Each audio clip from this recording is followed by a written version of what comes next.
Hello दोस्तों, आज के वीडियो में क्लासिफिकेशन ऑफ एलिमेंट को डिस्कस करने वाले हैं। आपके 11th एनसीईआरटी केमिस्ट्री का यूनिट थर्ड चैप्टर जो इनऑर्गेनिक केमिस्ट्री के अंतर्गत आता है। इसमें आपको न्यूमेरिकल देखने के लिए नहीं मिलेगा। एक ऐसा चैप्टर जिसको अगर आप अच्छे से पढ़ लेते हैं तो क्वेश्चन छूटने का सवाल ही पैदा नहीं होता है। कम समय में आप आसानी से सभी क्वेश्चन को कर सकते हैं। और इसका अगर वेटेज का बात करते हैं तो वेटेज भी आपको हर एक कॉम्पिटिटिव एग्जाम में इससे क्वेश्चन देखने के लिए मिलेगा ही मिलेगा। तो इनऑर्गेनिक केमिस्ट्री एक ऐसा केमिस्ट्री होता है जिसको अगर आप अच्छे से समझ लेते हैं, बहुत सारे बच्चे इग्नोर करके चलते हैं, लेकिन अगर आप अच्छे से समझ लेते हैं तो इसका क्वेश्चन छूटना और गलत होने का सवाल ही पैदा नहीं होता है। अब चलिए देख लेते हैं कि आखिर क्लासिफिकेशन पीरियोडिक टेबल और क्लासिफिकेशन में हमें पढ़ना क्या चीज़ है।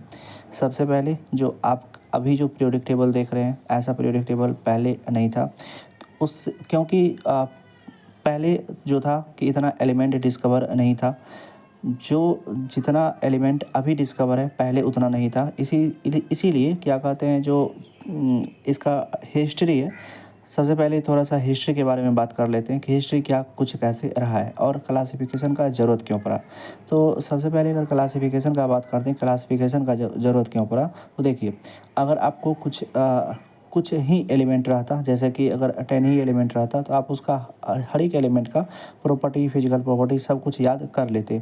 लेकिन अगर आपको यही 10 नहीं होकर के यही चीज़ 100 हो जाए तो एक हर एक चीज़ को प्रॉपर्टी, हर एक एलिमेंट का फिजिकल प्रॉपर्टी, केमिकल प्रॉपर्टी याद करना बहुत ही मुश्किल होगा। इसलिए वो चीज़ चाहिए क्या कि उसको अरेंज कर दिया जाए।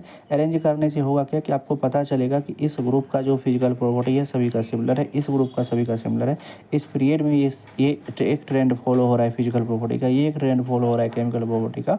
इसीलिए इसको क्लासीफाई करना ज़रूरी था, इसीलिए इसको क्लासिफिकेशन कर दिया गया हॉरिजॉन्टल रो और वर्टिकल कॉलम में। और जैसा कि आप लोग modern form of periodic table जिस समय दिखाएंगे आप लोग को, पहले तो भी हिस्ट्री से थोड़ा सा बात कर लेते हैं। जिस समय दिखाएंगे उस समय आपको हर एक ग्रुप और हर एक पीरियड के बारे में, सभी कुछ के बारे में डिटेल से बात करेंगे। लेकिन अभी सिर्फ इतना समझिए कि ये चीज़ ज़रूरी था। ये चीज़ इसीलिए ज़रूरी था क्योंकि अगर ऐसा नहीं किया जाता, ये ग्रुप और अगर ये वाला पीरियड नहीं बनाया जाता तो आपको पता कैसे चलता कि आखिर जो कौन सा ग्रुप का प्रॉपर्टी क्या रहने वाला है, और आपको याद करने में या मेमोराइज करने में आसानी होता। तो इसीलिए ऐसा किया गया। तो चलिए आज के वीडियो में इतना ही रहने देते हैं और अगले क्लास में फिर से डिस्कस यहीं से करेंगे। चैनल को सब्सक्राइब नहीं किए हैं तो चैनल सब्सक्राइब